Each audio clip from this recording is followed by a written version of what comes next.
Bugun bir tengsizlikka doir murakkab bir tengsizlikni ishlaymiz. Demak, mana shunaqa tengsizlik berilgan. Buni aniqlanish sohasi olsak, x kvadrat minus 1 katta 0 dan bo'ladi. Demak, x tegishli bo'ladi minus cheksizlikdan minus 1 gacha i 1 dan plus cheksizlikgacha bo'ladi.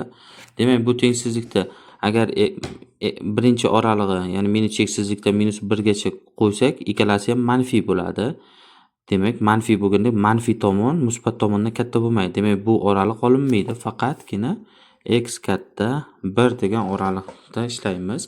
X teng 1 degan katta oraliqda ishlasak, endi x da a deb olsam, x taqsim ilzosida x kvadrat minus 1 ni b deb olsam, a ko'paytirilgan b'miz bu yerda bizda x kvadrat taqsim ilzosida x kvadrat minus 1 ga teng bo'ladi.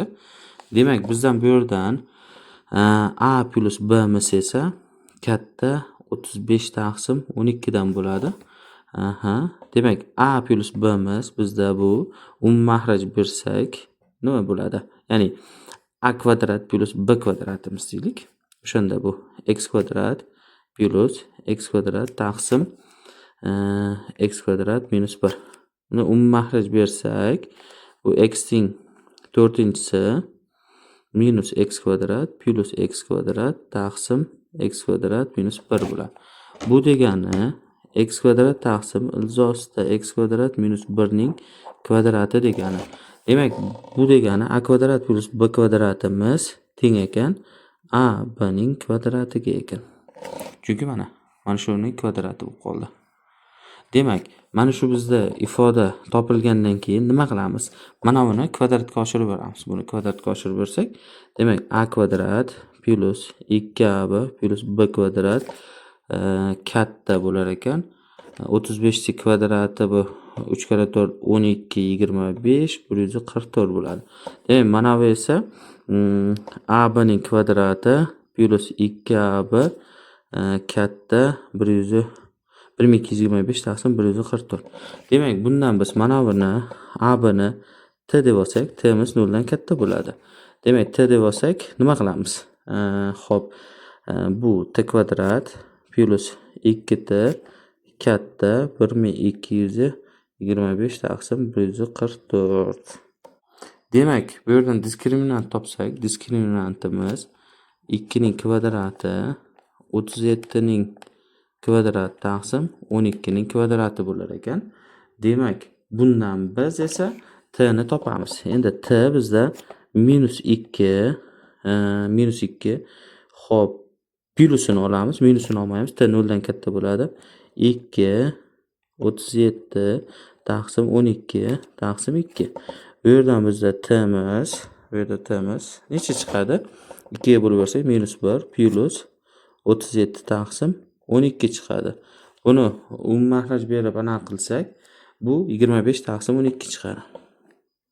25 taqsim 12. Demak, t chiqdi.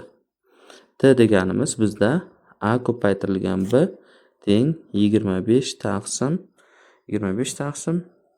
12 chiqdi. Demak, biz bu yoqqa o'tamiz. Endi a b ni joyiga qo'yamiz. X kvadrat taqsim ilzosida x kvadrat minus 1.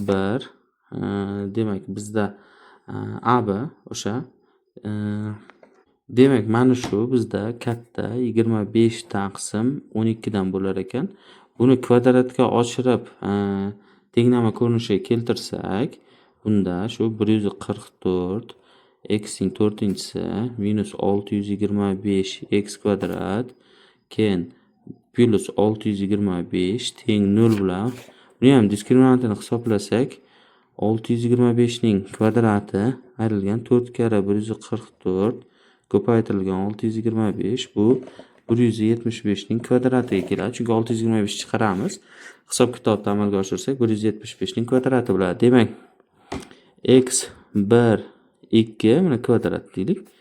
O'shanda bu 625 plus minus 175 taqsim 2 kara 144 bo'ladi. Demak, biz bu yerdan x 1 ning kvadrati teng bo'lar ekan 800 bo'lingan 288 bu teng bo'lar ekan 25 taqsim 9 ga. Keyin x 2 ning kvadrati bu bizda teng bo'lar ekan.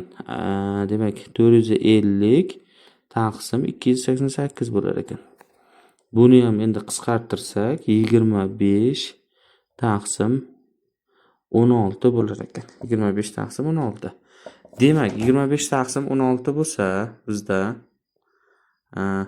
endi nima qilamiz?